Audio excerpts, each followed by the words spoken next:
All right, back here on the program, we're going to talk about Red Door in just a moment, too. They're building houses all over North Alabama with all them people moving in. They need to. That's right. All right, Thomas, we've had you on the show several times. Let's get to it. This article I said earlier this week, 150 years later, written by David Pearson out of Huntsville, and it interviews Bernard Simonton, who we all know, but to quote, he's president of the Alabama Conference of the NAACP. He noted poignantly, it says, what y'all did last Saturday, is what I'm thinking he's referring to, is almost like celebrating the Holocaust. How does that compare to that? Well, I mean, there's no comparison. I mean, at no point in any history book I've ever read, Jamie, have I seen anything that says that 3 million slaves were taken from plantations in the South, taken to concentration camps, and gassed like the Jewish people in Gloria Germany. pulled a photograph of the Holocaust. Now, this is going to be a little disturbing, and I would like to show that video of what they actually did. That way they can compare it. But here's the first picture. So, I mean, this that's is the Holocaust. I mean, that is what that is. And here's another photo of what you guys do. Confederate soldiers all dressed up, and then all the women get together, and they're dressed up as well. Right. There's my daughter. To me, there's absolutely Morgan Ann Strange. She was part of the reenactment. My question is, though, why is nobody else saying more about this statement? Are you saying from the news media side? I'm talking about from anybody. From anybody? Well, I can assure you that the Sons of Confederate Veterans have made a public statement about statements just like this from the national side. But let's face it, people are scared.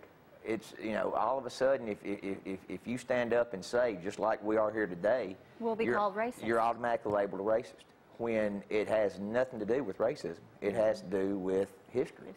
And the history of being from the South, being from Alabama, being from Athens, Alabama. You know, I guarantee you next year in the school books, the local students won't get taught about Colonel Turchin and the sacking of Athens in 1862, unless people like you and organizations like the Sons of Confederate Veterans, United Daughters of the Confederacy, get together and do something. Keep sharing history. Keep sharing the history. I mean, I just don't understand the comparison. I'm sure Bernard's got a logical reason for it, and you've talked with him before, but I just don't. The Holocaust was genocide, you know? Exactly. I mean, you know, that there were... Slavery at the time, correct me if I'm wrong, but wasn't it legal when it... I know it was wrong, but wasn't it legal when it was happening? Slavery was legal in the United States of America until 1864. 63 or 64 when the Emancipation Proclamation came out. And even the Emancipation Proclamation only made slavery illegal in the states that had seceded from the Union. So slavery was actually legal until the war was over with in the United States. Tracing your ancestry back, and you had several uncles, grandfathers, whatever, in the Confederacy, will you ever give up your ancestry and say, okay, we were all wrong? Absolutely not.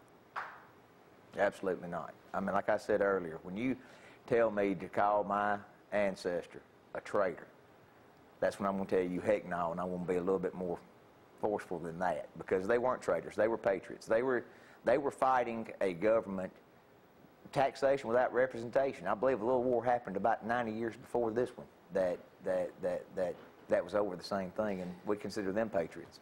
Well, when y'all had that big celebration in there last Saturday, 150 years, inauguration of Jefferson Davis, what do you guys what do the Sons of Confederacy, what do you guys stand for, and what message do you try to get out to the folks? We're a historical honor society, and we honor those men that fought for the Confederate States of America. What we did last Saturday was, to the best of our ability, do a historically correct reenactment of the inauguration of President Jefferson Davis. And we had, now, the newspapers, one newspaper said a couple of hundred people. Well, y'all seen the video, y'all seen the photographs that I had on my Facebook page. There's more than 200 folks there. We had estimated between 2,000 and 3,000 people there. As America progresses here and everything like this, will we see less and less of people like you? And this is Black History Month, too. That's correct. Over the next 5 years, the sesquicentennial of the war between the states, it's going to be an uphill battle for anybody that is proud of their history, proud of their heritage, because we're going to continue to get slammed with things like this. And it's time for people to stand up and say, you know, look, But people are afraid to stand up. You know, I'm not the one that, you know, owned, my ancestor didn't own slaves. The war was not over slavery. Was slavery? But they're going to disagree with that comment you just made. Was slavery a part of the war? Absolutely, but it was not the main part. If you're being blamed for something your ancestors did, then would it be so outrageous to say we're going to be blamed for something our children do in the future? I would. I mean, what's the difference? Yeah, I mean, Gloria, your guess is as good as mine. I mean, I do know today that it's an uphill battle to be proud of being from the South. Well, what's the next thing y'all got planned? We have an event coming up here in Limestone County in April. I believe it's April the 10th, Sunday afternoon, 2 o'clock. We're doing our Confederate Memorial Service. Usually, y'all have been there. We've done it in the city cemetery.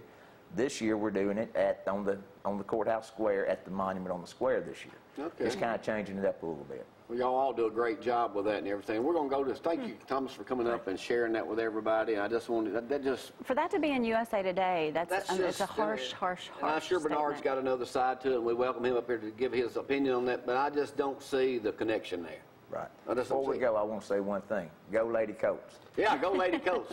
They got a big one coming up. They won it last year. Maybe do it again this year. All right, we'll go out with a little bit of video, and we'll come right back with Dr. Alan Cole. We're going to talk to Red Door Homes. Red Door Homes in just a little bit, too. Doug's in here with us this morning. Go out with a little bit of video from last Saturday, a week ago, down in Montgomery. Here's what it took place. We'll be back in just a moment. Y'all hang on.